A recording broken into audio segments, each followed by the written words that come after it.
Okay, here's our fourth video, and it's our example 2 of piano type accompaniment.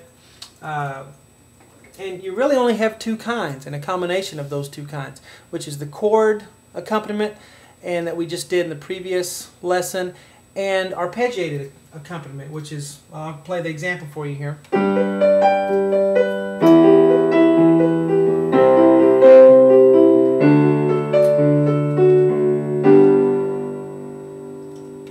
And I think it's safe to say, roughly, you know, most piano accompaniments are going to have that chord type plunk plunk kind of stuff integrated with the arpeggiated type accompaniment with chords.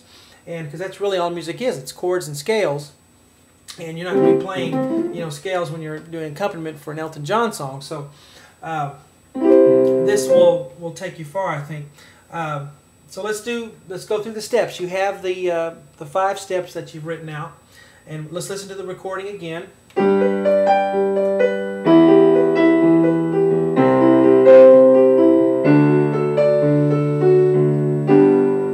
Now, for this one, I want to start at the end because we want to know what key we're in. If that's going to, some of you guys, you know, maybe kind of know what it means to be in a certain key. To know if you're in the key of C, that's great because you know you're probably not going to have many sharps or flats. If you're in the key of F, you're going to have 1 flat, the key of G, 1 sharp, and it'll be F sharp. If that doesn't make any sense to you, I really recommend my 50 videos under the piano lessons on the website on learning how to play in certain keys and what it means to play in certain keys. So, I want to listen to the last chord because that's going to tell me what key we're in. That's going to tell me a lot about what's going to go beforehand. So let's listen to the whole thing and listen to the last chord. The bass note in the left hand. Bass note, left hand. Bum, hear that? Dun. So we hear it's a G. And remember, we're not listening to the top note in the right hand because that's not going to tell us what the name of the chord is. It's not going to tell us what key we're in. You know, it might, but that'll, you know, it'd just be a coincidence. So we're listening to that bass note. Key of G. Well, if you know anything about the key of G, you know that in the key of G you have 1 sharp and it's F sharp. So that means all the keys, all the letters will be just white keys, except when you get to F, you'll have an F sharp. And of course these letters are not lined up with the notes here. I need to press my start and stop button. But the key of G, so that tells me that I'm going to be using G, A, B, C, D, E, F sharp, of course, and then G. And it also tells me I'll probably start with a G chord and I'll end with a G chord. Now, not always, but most of the time, 99% of the time, whatever key you're in, you'll start with that chord and you'll end with that chord, okay? So that's going to help me at the beginning. Now, remember, step 1 is to listen to the bass note. So we're listening to left hand, not right hand.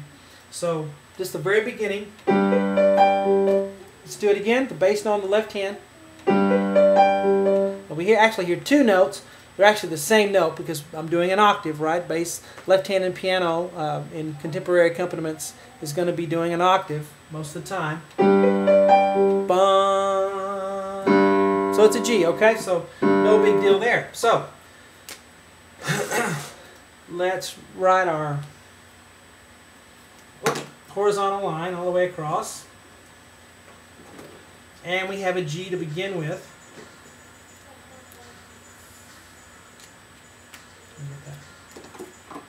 Alright, so a G. Now, I hear a second bass note in there, a second left-hand note. You can hear it. And so let's listen to that. And before we even decide what it is, what are our options? It's probably another G, or if it's the octave and a fifth, it's going to be the D in the middle. So you have an octave, we can have that fifth in the middle. It could be the D. So let's listen. It's probably what it is, but let's listen to that second note. It's real soft, but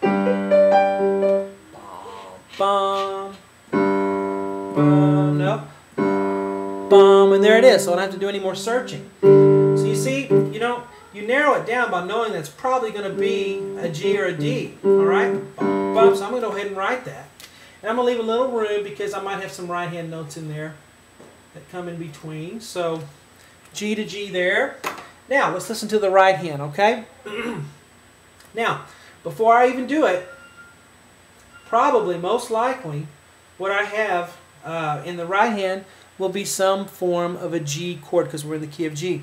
Now, if you know that a G chord has a G, B, and a D in it, and I'm not going to go through all that because I did that in my the 50 lessons there in the Easy Piano Lesson series, but G, B, D, okay?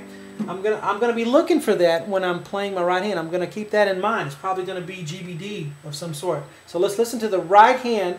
Now here, we're not going to necessarily listen to the top note because there's not a chord. It's arpeggiated. See, it's one note at a time. You can hear that. Bum, bum, bum, bum. So there's no sense in trying to listen to a top note because we don't have a block chord. So let's just listen to the first note and then stop. Hear it? Bum. There it is, G. Alright, so I'm going to write that. Now, I need to know where that note occurs.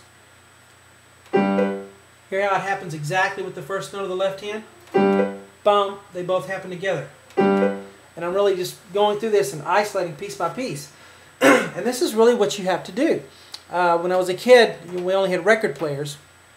Didn't have CD players or even tapes much.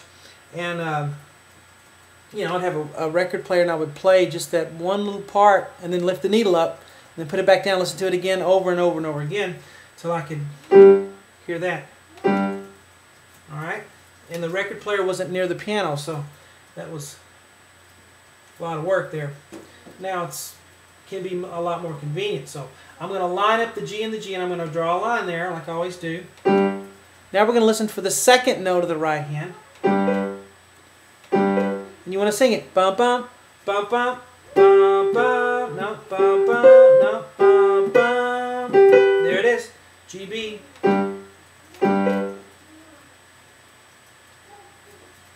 Okay, now I need to know, where does this G come in, this left-hand G? Well, we can erase it and put it back somewhere else if we need to. But let's just leave it here for now. Let's get the right hand in and then we'll see where the G goes, okay? Bum, bum, bum, bum, bum, bum. So we have G, B, bum, no, bum, bum, bum, no, bum, D. Remember I said we were assuming, or that kind of depending on that, we'd have some sort of GBD, and there it is, GBD. Bum, bum, bum, bum. Okay, and I know it goes up. Bum, bum, bum, bum. Well, it's probably not an E or an F sharp. It's probably the G here. Bum, bum, bum. And it is. Now, I need to decide where this G is going, right? Hold on just a second. I'm going to stop this video. We're already at 8 minutes, and we'll pick it up on the very next video.